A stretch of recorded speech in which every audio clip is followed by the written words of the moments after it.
Veterans, do you know who decided your VA compensation claim?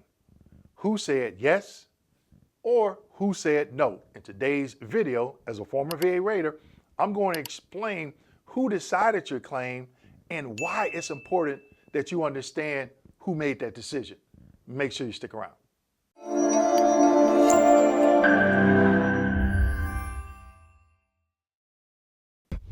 Hello everyone and welcome back to my channel. My name is Dwayne. I got a video for that Kimball, United States Army veteran and retired VA rating specialist. Before we get into today's video, make sure you go ahead and hit that like, subscribe, and notification button. Also, don't forget to pick up my new book, The VA Compensation Blueprint. So, who decided that claim? I am going to break it down for you, but before I do, a word from one of our sponsors. At Access Med, we guide our veterans towards the benefits they deserve. We specialize in streamlined and efficient medical legal services, including expert case management and impactful Nexus Letters that can significantly enhance your benefits applications. Dr. Freeman, a veteran himself, brings unmatched experience and a deep personal connection to every evaluation, ensuring your Nexus Letter truly reflects your service and sacrifice.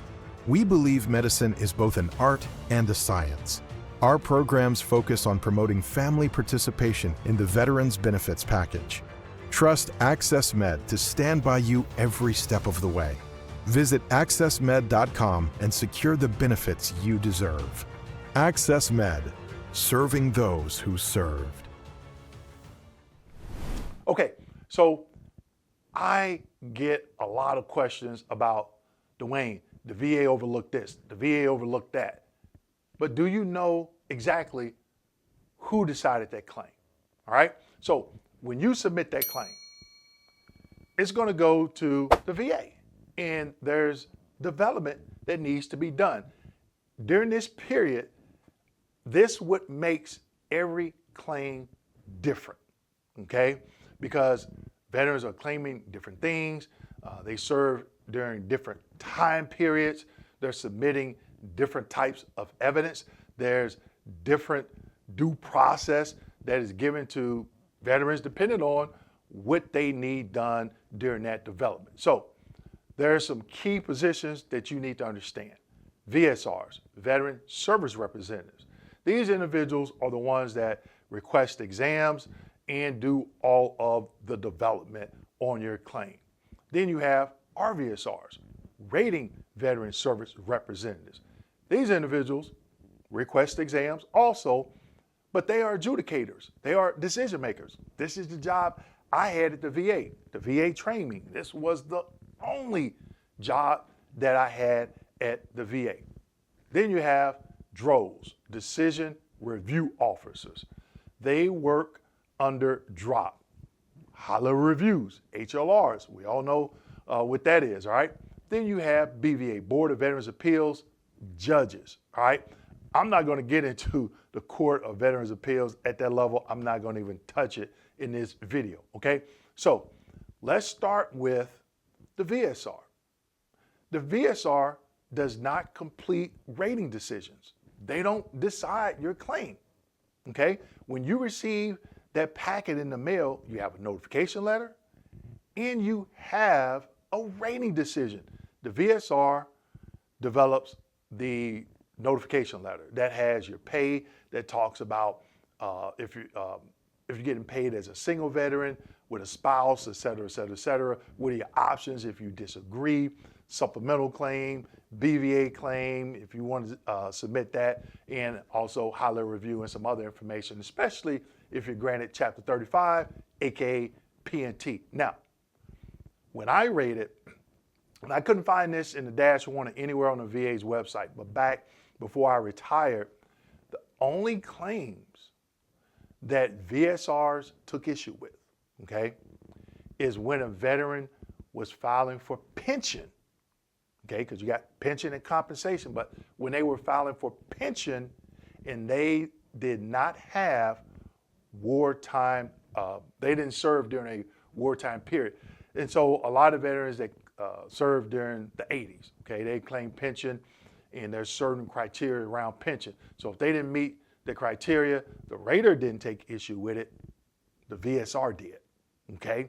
And it wasn't in a form of an actual rating decision. It was just a regular correspondence letter, all right? So again, what we're used to seeing and what I've been talking about is the actual rating decision. Did you get service connected? Did you not get service connected, all right? The VSRs, veteran service representatives, they do not, okay, I'm gonna say it again, they do not complete rating decisions, okay? So don't think that, oh, well, the VSR, they said no, okay? Not in this case, all right? Now, we have RVSRs. I like this because I was an RVSR. I actually did a video about the rating activity. The VA's M21-1 talks about the rating activity, but don't worry about it. I already did the heavy lifting, and I did a video on what is the rating activity, all right? So RVSRs, they adjudicate claims. So they will decide that claim. If you claim a back condition, neck, or migraines, PTSD, whatever it is, right? They are the decision makers. Even if there's a proposal to reduce or a proposal to sever, or it could be both in one rating decision. I actually had to propose to sever a condition and a propose to reduce at the same time. I'm gonna give you an example because I know somebody's gonna be like, hey, well, why did you do that? Well, I had to do it per the VA guidelines. The veterans screwed themselves, but I'll give you that example here in a minute. All right, so whenever they do IU, secondary conditions, increases, presumptives, that initial rating decision is done by an RVSR, okay? And they also will request CMP exams from time to time. So one hot topic is DBQs and Nexus statements. The VA trained me on what makes a DBQ actionable and sufficient along with a Nexus statement.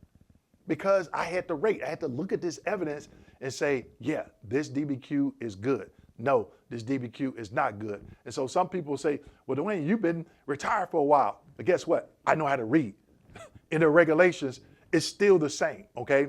Not much has changed. The major thing that has changed when it comes to DBQs, they've updated some DBQs, added some information, took it out. It's still the same form, right? So that example I'm telling you about, all right? And this is a huge nugget. Had a claim one time, and I've talked about this before. The veteran came in for left knee, secondary to right knee. They were 10% for the right knee. They go to a compensation and pension exam, okay? The examiner says, yes, the left knee is due to the right knee. So I had to service connect the left knee at 10%. So all is good, right? No. On that DBQ, it asks, did the veteran have a right knee replacement? And the doctor said no. And I was like, oh, wait a minute. I looked at the previous rating code sheet to confirm that the veteran was actually service connected for the right knee. Okay, and they were. And they had a knee replacement. There was a diagnostic code for the knee replacement. Okay, and I saw the veteran had a temporary 100%. It's like, I got to send this exam back. Oh, let me look at the operative report. Operative report, the veteran had a knee scope, not a knee replacement. So we paid the veteran the temporary 100%, the convalescence, okay? And I have a video on paragraph 28 and 29, 38 CFR 3.28 and 3.29, okay? And so at that point, I had to sever service connection for the right knee replacement because the veteran never had a right knee replacement. And then I had to do a proposal to reduce because we had to increase the veteran to 100% for 12 months and then reduce him back down to 30%. That's the minimum once you have a knee replacement.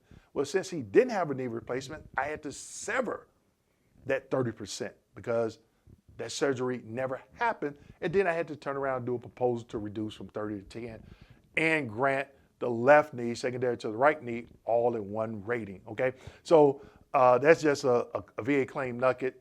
So if you get a temporary 100% and you know you don't deserve it, you might want to be knocking on the VA's door and say, hey, I'm calling CUE on that, okay? You might lose a little bit of funds, but when you come back in down the road in that instance, something like that, it could affect your overall rating.